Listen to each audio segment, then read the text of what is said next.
नमस्कार साथियों, physics fact के YouTube चैनल में आप सभी का बहुत बहुत स्वागत है। और आज हम स्टार्ट करने जा रहे हैं motion in straight line part number 2। और इस पार्ट में हम समझेंगे कि मोशन का जो डायमेंशन होता है वो कितने तरह का होता है, और इसके बाद हम समझेंगे कि स्पीड क्या होती है, डिस्प्लेसमेंट, डिस्टेंस, वेलोसिटी, एक्सीलरेशन, ये सब चीजें क्या होती है। तो सबसे पहले स्टार्ट करते हैं वन डायमेंशन मोशन से।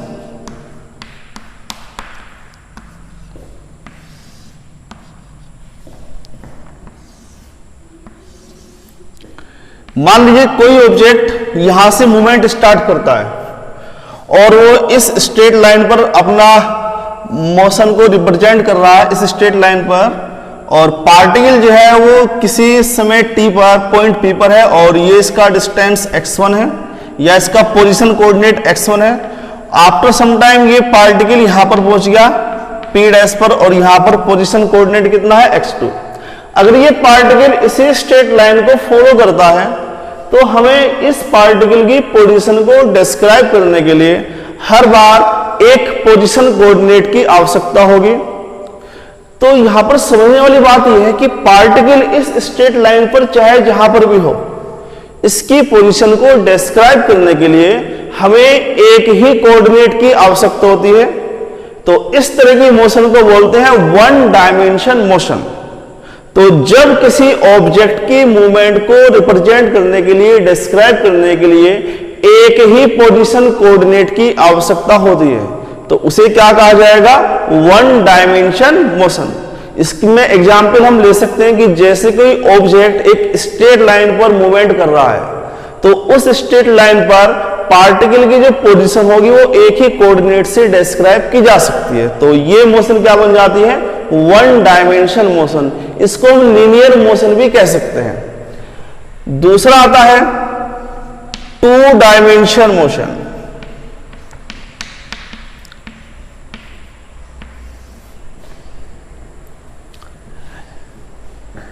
जैसे अर्थ सन के अबाउट रोटेट करती है तो यहां पर जो अर्थ के द्वारा जो ट्रेवलिंग पाथ है वो कैसा है, वो स्ट्रेट लाइन तो नहीं है, वो एक सर्कुलर कह सकते हैं या इलिप्टिकल पाथ बोल सकते हैं। इलिप्स टाइप बनता है इस तरह का, ये इस तरह का पाथ बनता है। यहां पर ये सन होता है और ये होती है, ये हमारी अर्थ है, प्लैनेट है। तो अर्थ की पोजीशन को डिस्क्राइब करने के लिए किसी भी पॉइंट पर, किसी भी इंस्टेंट पर मुझे कम से कम दो पोजीशन कोऑर्डिनेट की आवश्यकता होगी। अगर मैं सन को ओरिजिन मान लेता हूं, ये सन जो है ये ओरिजिन हो गया और अर्थ यहां पर है, तो अर्थ की पोजीशन को डिस्क्राइब करने के लिए मुझे दो कोऑर्डिनेट की आवश्यकता होगी, एक्स एंड वाई। ये हो गया एक्स और ये हो गया वाई। तो ऐसा इसलिए होता है क्योंकि अर्थ जहां पर मूवमेंट कर रही है वो एक प्लेन बन जाता है। प्लेन जैसे कि एक बोर्ड है, इसी तरह का वहां पर एक प्लेन बन जाता है जिस प्लेन में अर्थ मूवमेंट कर रही है। तो प्लेन में अर्थ की मूवमेंट को डिस्क्राइब करने के लिए हमें दो पोजीशन कोऑर्डिनेट की आवश्यकता होती है। इसीलिए अर्थ की मोशन को क्या कहा जाएगा, टू डायमेंशन मोशन। देखिएगा यहां पर ये 1 लिखा हुआ है, ये 2 लिखा हुआ है। तो 2 का मतलब ये होता है कि ऑब्जेक्ट की मोशन को डिस्क्राइब करने के लिए दो पोजीशन कोऑर्डिनेट की आवश्यकता होगी। इसी को बोलेंगे हम टू डायमेंशन मोशन। तो इसके लिए एग्जांपल है कि जैसे अर्थ सन के अबाउट रोटेट कर रही है, ये टू डायमेंशन मोशन का एग्जांपल है। कोई ऑब्जेक्ट एक प्लेन में मूवमेंट कर रहा है, ये टू डायमेंशन मोशन का एग्जांपल है। याद रखेंगे, जब कोई ऑब्जेक्ट टू डायमेंशन मोशन को रिप्रेजेंट करता है तो इसका जो ट्रेवलिंग पाथ होता है वो स्ट्रेट लाइन नहीं होता, वो एक कर्वेचर पाथ होता है। कर्वेचर, स्ट्रेट लाइन को छोड़ करके वो कैसे भी बन सकता है। तीसरा आता है थ्री डायमेंशन मोशन।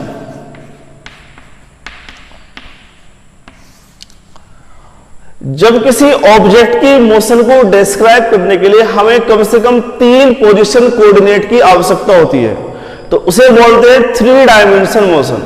एग्जाम्पल के लिए जैसे कोई पतंग स्पेस में उड़ रही है, एरोप्लेन स्पेस में उड़ रहा है, तो ये जो स्पेस में जब भी किसी ऑब्जेक्ट का मोशन होगा तो उस मोशन को बोलेंगे 3 डायमेंशन मोशन। वहां पर ऑब्जेक्ट की पोजीशन को डिस्क्राइब करने के लिए हमें 3 पोजीशन कोऑर्डिनेट की आवश्यकता होती है, X coordinate, Y coordinate and Z coordinate. तो इस तरह की मोशन को क्या बोलेंगे? 3 dimension motion, X, Y and Z. Okay student, तो आज आपने समझ लिया कि 1 डायमेंशन मोशन क्या होती है, 2 डायमेंशन मोशन क्या होती है एंड 3 डायमेंशन मोशन क्या होती है। तो आप 1, 2 एंड 3 इन्हीं से आप अंदाजा लगा सकते हैं कि ये किस तरह की मोशन है। ओके, इसका स्क्रीनशॉट ले लीजिए।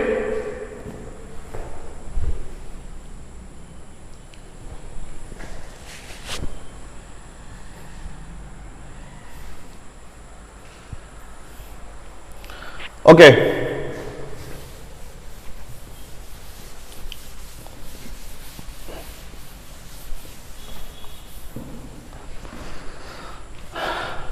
हमारा नेक्स्ट टॉपिक है डिस्टेंस।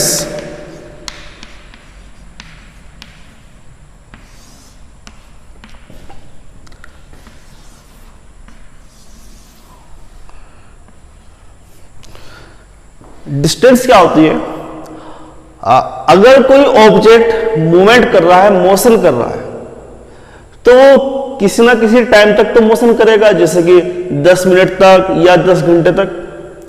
तो जितने टाइम के लिए वो मूवमेंट कर रहा है, उस टाइम में जो ट्रेवलिंग पाथ है उसकी लेंथ को डिस्टेंस कहा जाता है। मान लीजिए कि मैं यहां से अपना मूवमेंट स्टार्ट करता हूं 10 बजे, अभी 10 बजे है, तो 10 बजे मैं अपना मूवमेंट स्टार्ट करता हूं यहां से, और मैं सीधा गया 1 किलोमीटर, और मुझे जाने में कितना समय लगा? 1 घंटा। फिर मैं वापस आया ½ किलोमीटर, 0.5 किलोमीटर, और मुझे आने में कितना समय लगा? 30 मिनट। तो टोटल ट्रैवलिंग टाइम कितना हो गया है? 1.5 घंटा, 90 मिनट हो चुके हैं। और जो ट्रैवलिंग पाथ है वो 1 किलोमीटर जाने का है और ½ किलोमीटर आने का है, तो कितना हो गया है? 1.5 किलोमीटर। तो 1.5 घंटे में मैं 1.5 किलोमीटर डिस्टेंस कवर करता हूं। 1.5 घंटे में जो ट्रैवलिंग पाथ है उसकी जो लेंथ है वो कितनी है? 1.5 किलोमीटर। अभी मैं आधे घंटे में और वापस आ गया, 1.5 हो गया था, फिर जो ½ किलोमीटर बचा है उसको कवर करने में मुझे 30 मिनट और लगते हैं। तो टोटल ट्रैवलिंग टाइम कितना हो गया है? 2 घंटे। और जो ट्रैवलिंग पाथ था उसकी लेंथ कितनी हो गई? 1 किलोमीटर जाने का है एंड 1 किलोमीटर वापस आने का है, तो टोटल लेंथ कितनी हो गई? 2 किलोमीटर। तो 2 घंटे में मेरे द्वारा जो ट्रैवलिंग पाथ की लेंथ है वो कितनी है? 2 किलोमीटर। और इसको क्या कहेंगे हम? डिस्टेंस। याद रखेंगे, डिस्टेंस को मेजर करते समय इस बात को इग्नोर किया जाता है कि ऑब्जेक्ट किस डायरेक्शन में मूवमेंट कर रहा है। जैसे यहां से ऑब्जेक्ट ने मूवमेंट स्टार्ट की, ये हो गया, ये ट्रैवलिंग पाथ की लेंथ हो गई A, ये ट्रैवलिंग पाथ की लेंथ हो गई B, ये ट्रैवलिंग पाथ की लेंथ हो गई C, और ये हो गई D। तो टोटल डिस्टेंस या टोटल ट्रैवलिंग पाथ की लेंथ कितनी है? A plus B plus C plus D। तो टोटल डिस्टेंस कितनी हो गई? A plus B plus C plus D। तो यहां पर हमने डायरेक्शन को बिल्कुल इग्नोर कर दिया। याद रखेंगे, 2 चीजें होती हैं, एक तो मैग्नीट्यूड होता है और दूसरा डायरेक्शन होती है। लेकिन जो डिस्टेंस होती है, डिस्टेंस को मेजर करते समय हम केवल और केवल मैग्नीट्यूड की बात करते हैं, जो लेंथ है उसकी बात करते हैं। इस बात को बिल्कुल इग्नोर कर दिया जाता है कि डायरेक्शन किधर है। ओके, तो यहां पर ट्रैवलिंग पाथ की लेंथ कितनी हो गई या डिस्टेंस कितनी हो गई? A plus B plus C plus D। तो डिस्टेंस क्या होता है? डिस्टेंस होता है length of travelling path in A given time. इसका जो SI यूनिट होता है डिस्टेंस का, ये क्या होता है? मीटर। और याद रखेंगे कि जो डिस्टेंस है वो एक स्केलर क्वांटिटी है। इससे आगे के चैप्टर में हम ये पढ़ेंगे कि क्वांटिटी दो तरह की होती है, एक स्केलर होती है, दूसरी वेक्टर होती है। स्केलर तो वो होती है जिसको डिस्क्राइब करने के लिए केवल और केवल हमें मैग्नीट्यूड की आवश्यकता होती है, और वेक्टर वो क्वांटिटी होती है जिसको डिस्क्राइब करने के लिए हमें जिसको डिस्क्राइब करने के लिए हमें मैग्नीट्यूड एंड डायरेक्शन दोनों की आवश्यकता होती है। तो ये आगे के चैप्टर में हम डिटेल से समझेंगे। अभी आप इतने समझ लीजिए कि जिस क्वांटिटी को डिस्क्राइब करने के लिए हमें केवल और केवल मैग्नीट्यूड की आवश्यकता होती है, उस क्वांटिटी को बोलते हैं डिस्टेंस। तो डिस्टेंस में डायरेक्शन को इग्नोर किया जाता है, तो ये डिस्टेंस है।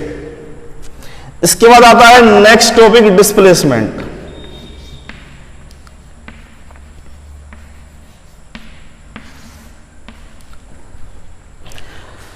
देखो, जब कोई ऑब्जेक्ट चलता है तो उसमें दो इंपोर्टेंट, उसके ट्रैवलिंग पाथ में दो इंपोर्टेंट पॉइंट होते हैं। एक तो होता है इनिशियल पॉइंट जहां से उसने अपना मूवमेंट स्टार्ट किया है, और एक होता है फाइनल पॉइंट जहां पर वो अपना मूवमेंट स्टॉप कर देता है। तो डिस्प्लेसमेंट क्या होता है? Displacement initial point and final point के बीच का मिनिमम डिस्टेंस होता है, शॉर्टेस्ट डिस्टेंस होता है। जैसे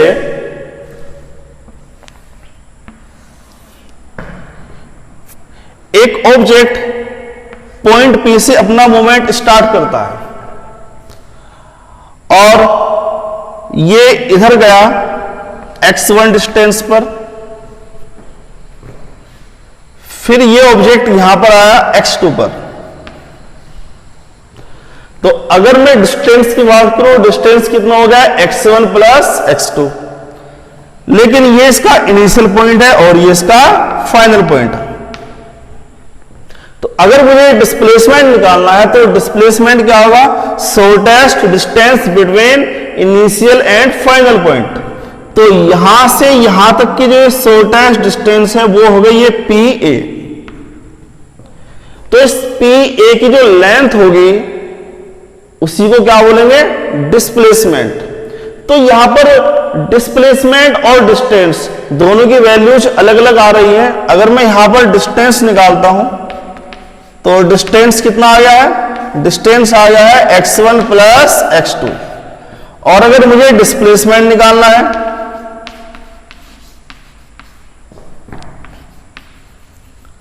डिस्प्लेसमेंट कितना रहेगा?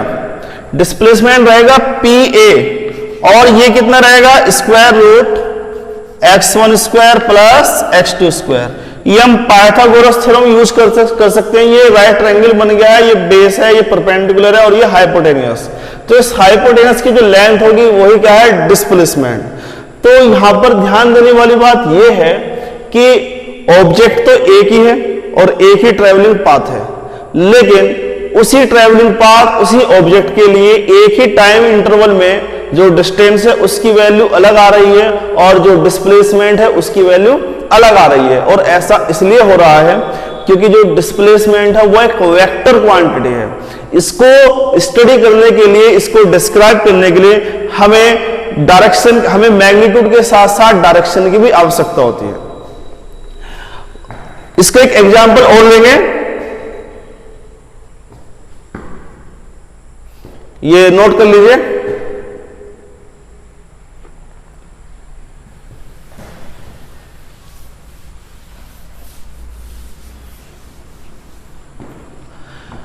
मान लीजिए कोई ऑब्जेक्ट सर्कुलर पाथ में मूवमेंट करता है और ये अपना मूवमेंट यहां से स्टार्ट करता है, जो इसका लोवेस्ट पॉइंट है, और इस सर्कुलर पाथ की रेडियस कितनी है? r।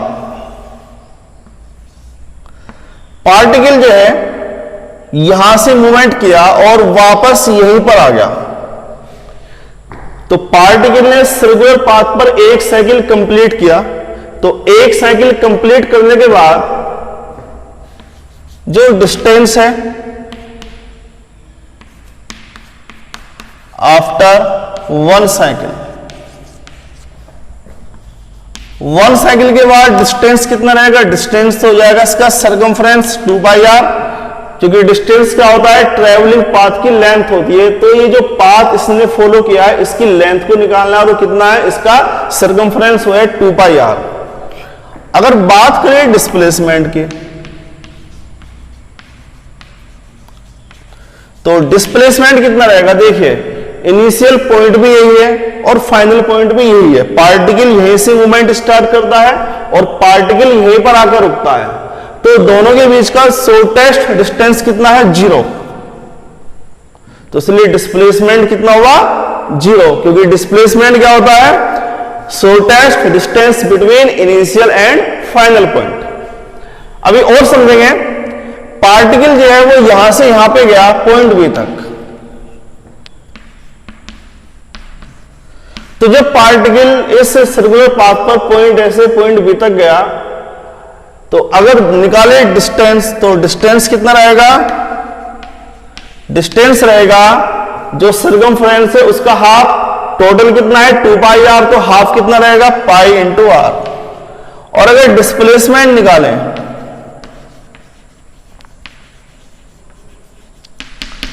डिस्प्लेसमेंट हो गया कितना,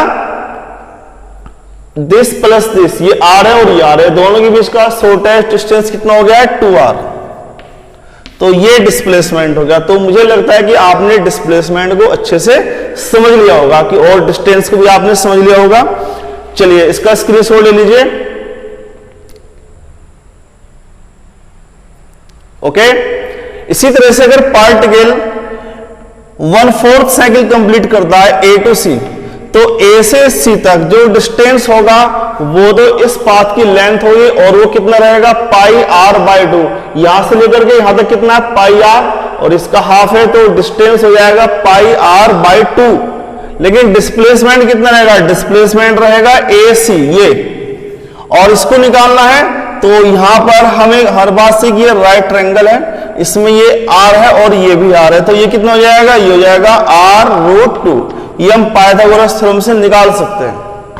ओके स्टूडेंट, तो इतना आज आपने समझ लिया है। चलिए अपना नेक्स्ट टॉपिक करते हैं, अभी थोड़ा इसी को डिस्कस करेंगे। स्क्रीनशॉट ले लीजिए।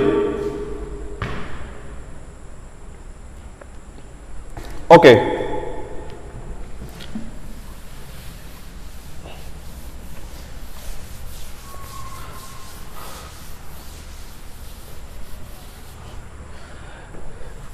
तो अभी हम डिस्प्लेसमेंट और डिस्टेंस में थोड़ा डिफरेंस समझेंगे कि इनमें क्या क्या डिफरेंस होता है।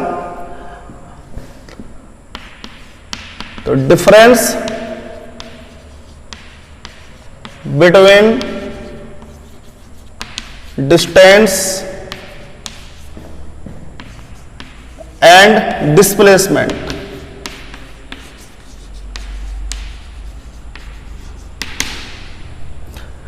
देखिए पहला डिफरेंस, जो डिस्टेंस होता है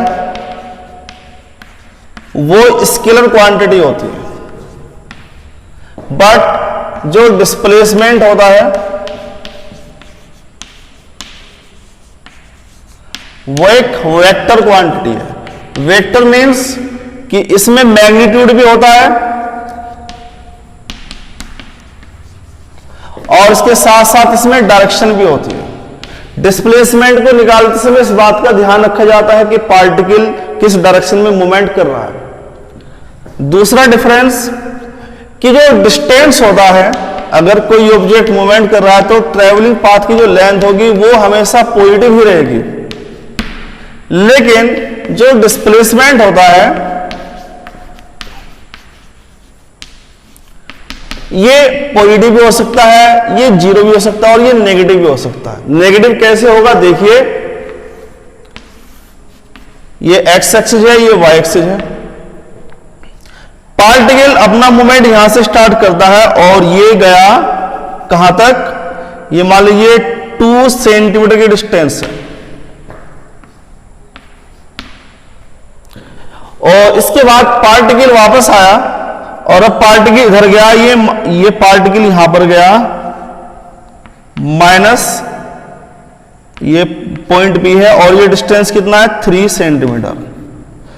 तो ये वाई एक्सिस के फाइनली ये लेफ्ट में जा रहा है, तो ये क्या रहेगा, ये रहेगा -3। तो पार्टिकल का जो इनिशियल पॉइंट था वो तो था O, और फाइनल पॉइंट कितना है B। तो अगर मैं इन दोनों के बीच का शॉर्टेस्ट डिस्टेंस निकालता हूं, तो यहां पर जो डिस्प्लेसमेंट या शॉर्टेस्ट डिस्टेंस होगा वो कितना रहेगा, वो रहेगा -3 सेंटीमीटर। ये माइनस साइन आपको ये बता रहा है कि जो पार्टिकल है वो नेगेटिव डायरेक्शन में मूवमेंट कर रहा है। तो इस तरह से डिस्प्लेसमेंट जो होगा वो 0 भी हो सकता है। 0 कब होगा, अगर पार्टिकल यहीं से मूवमेंट स्टार्ट किया और यहीं पर आकर रुका। जैसे कि अभी हमने सर्कुलर पाथ में पढ़ा था कि एक कंप्लीट राउंड के बाद जो पार्टिकल का डिस्प्लेसमेंट है वो 0 हो गया है। इसी तरह से पार्टिकल जब यहां से यहां पर गया और वापस आया तो पार्टिकल का डिस्प्लेसमेंट कितना होगा, 0। तो इस तरह से पार्टिकल का जो डिस्प्लेसमेंट है वो 0 भी हो सकता है, वो नेगेटिव भी हो सकता है और वो पॉजिटिव भी हो सकता है। थर्ड, कि जो डिस्प्लेसमेंट डिस्टेंस होता है, डिस्टेंस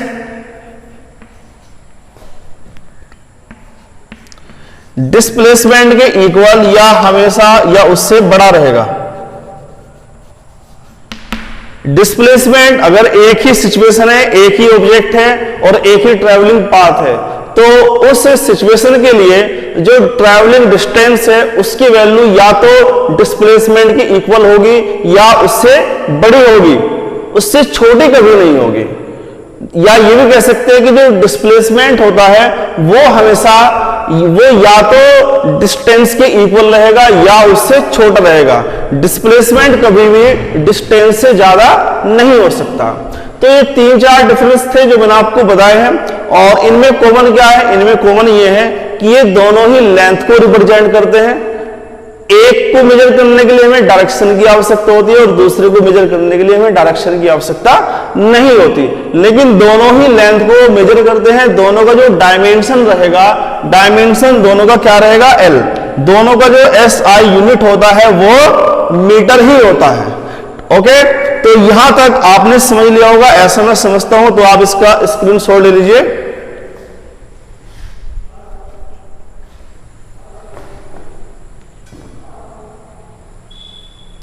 ओके,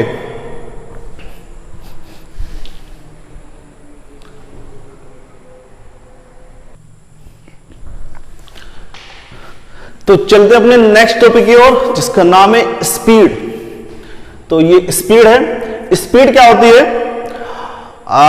स्पीड हमें ये बताती है कि जब एक ऑब्जेक्ट मूवमेंट कर रहा है तो वो 1 सेकंड में कितना डिस्टेंस कवर कर रहा है। जैसे मैंने कहा कि एक ऑब्जेक्ट यहां से चलता है और वो 1 सेकंड में 5 मीटर की डिस्टेंस कवर करता है, तो मैं ये कह सकता हूं कि उस ऑब्जेक्ट की जो स्पीड है वो 5 मीटर पर सेकंड है। दोबारा फिर सुन लीजिए कि स्पीड क्या होती है। स्पीड आपको ये बताती है कि ऑब्जेक्ट 1 सेकंड में या 1 मिनट में या 1 हार्स में कितना डिस्टेंस कवर कर रहा है। अगर मैंने कहा कि एक ऑब्जेक्ट 1 सेकंड में 5 मीटर की डिस्टेंस कवर करता है, तो मैं ये कह सकता हूं कि उस ऑब्जेक्ट की जो स्पीड है वो 5 मीटर पर सेकंड है। ओके, तो इसको हम डिफाइन कर सकते हैं। It is defined as the time rate of change of distance. Distance का टाइम के साथ किस तरह से चेंज होता है उसी को बोलते हैं स्पीड। स्पीड को हम यहां पर 4 तरह से डिवाइड कर सकते हैं: uniform speed, variable speed, average speed and instantaneous speed. आपने 9th क्लास में आपने यूनिफॉर्म स्पीड को पढ़ा होगा और वेरिएबल स्पीड को पढ़ा होगा, एवरेज को पढ़ा होगा, लेकिन इसको नहीं पढ़ा होगा। तो यहां पर हम इस पर फोकस करेंगे मेनली, लेकिन थोड़ा बता देता हूं। यूनिफॉर्म स्पीड क्या होती है? यूनिफॉर्म स्पीड जैसे मैंने कहा, चलिए इसको मैं साफ कर देता हूं, नोट कर लीजिए। Okay,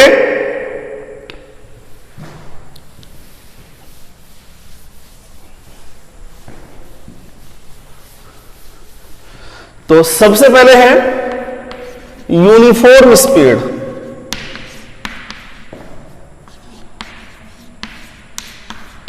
uniform speed. मान लीजिए कि एक ऑब्जेक्ट यहां से अपना मूवमेंट स्टार्ट करता है, ये 1 सेकंड में 2 मीटर का डिस्टेंस कवर करता है, अगले 1 सेकंड में ये फिर से 2 मीटर का डिस्टेंस कवर करता है, और इसके बाद अगले 1 सेकंड में फिर से ये 2 मीटर का ही डिस्टेंस कवर करता है। तो यहां पर मैंने पूरे ट्रैवलिंग डिस्टेंस को 3 पार्ट में डिवाइड किया, और हर पार्ट के लिए जो ट्रैवलिंग टाइम है वो कितना है 1 सेकंड, और हर पार्ट में ये 1 सेकंड में 1 मीटर की डिस्टेंस ही कवर करता है, सॉरी 2 मीटर की। पहले 1 सेकंड में 2 मीटर डिस्टेंस कवर किया, अगले 2 सेकंड में भी 2 मीटर डिस्टेंस कवर किया, और अगले 1 सेकंड में भी 2 मीटर का डिस्टेंस कवर किया।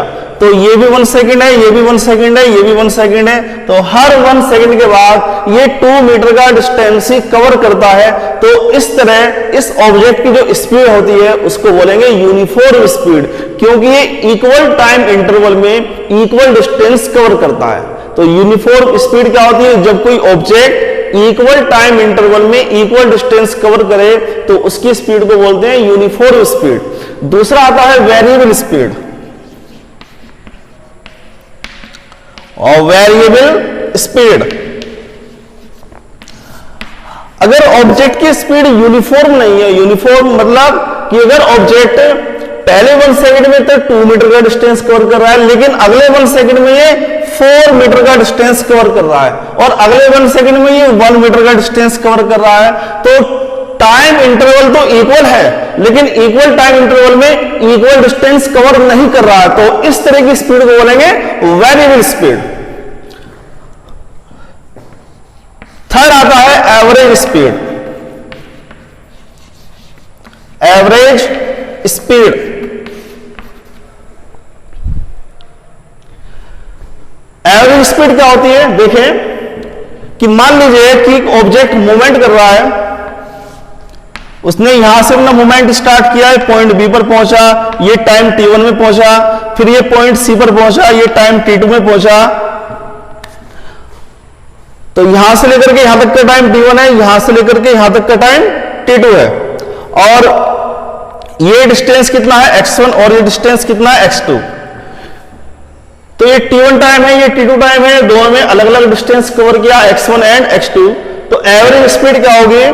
एवरेज स्पीड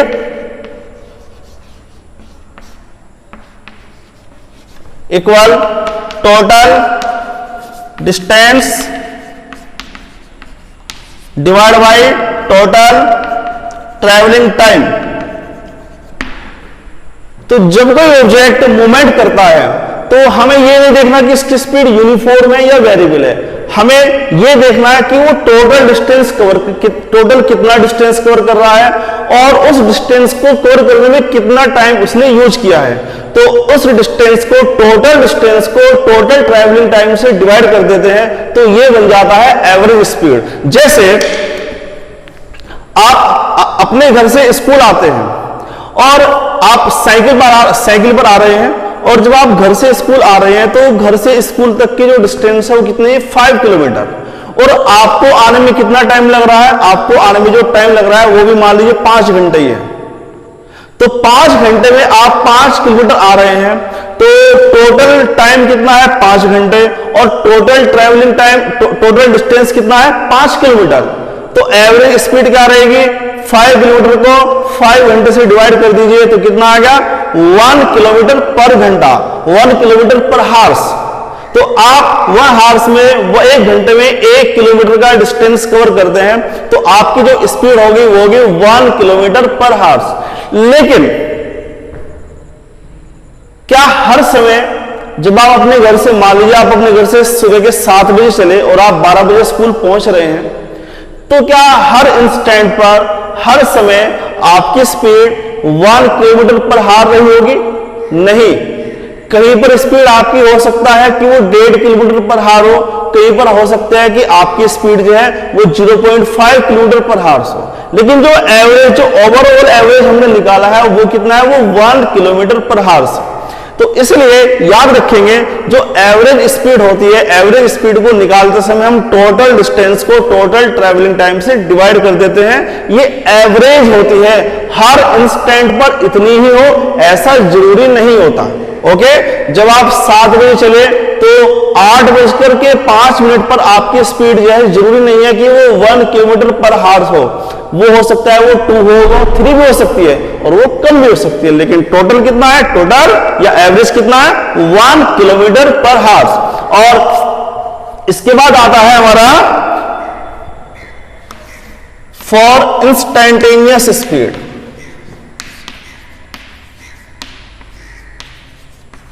इंस्टेंटेनियस स्पीड ये इंपॉर्टेंट है। अभी मैंने आपको एग्जांपल दिया कि आप अपने घर से 7 बजे चले और आप 12 बजे स्कूल पहुंच रहे हैं। टोटल ट्रैवलिंग टाइम जो है 5 आवर्स का है, 5 घंटे का है, और टोटल डिस्टेंस कितना है, 5 किलोमीटर। तो एवरेज स्पीड कितनी होगी, 5/5 1 किलोमीटर पर हावर्स, 1 किलोमीटर पर घंटा।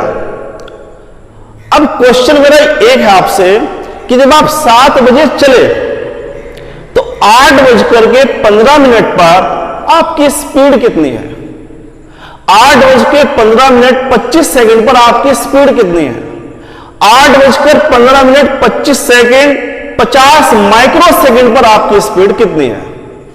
तो इसे ये कह सकते हैं कि इस किसी भी इंस्टेंट पर अगर आपसे मैं ये कहूं कि इस समय आपकी स्पीड क्या है, तो इस स्पीड को बोलते हैं instantaneous speed. Instantaneous speed is defined as the speed at any instant. किसी भी इंस्टेंट पर पूछी जाने वाली जो स्पीड होती है, उस स्पीड को उस समय के लिए, उस इंस्टेंट के लिए क्या बोलते हैं, इंस्टेंटेनियस स्पीड। और इसको निकाल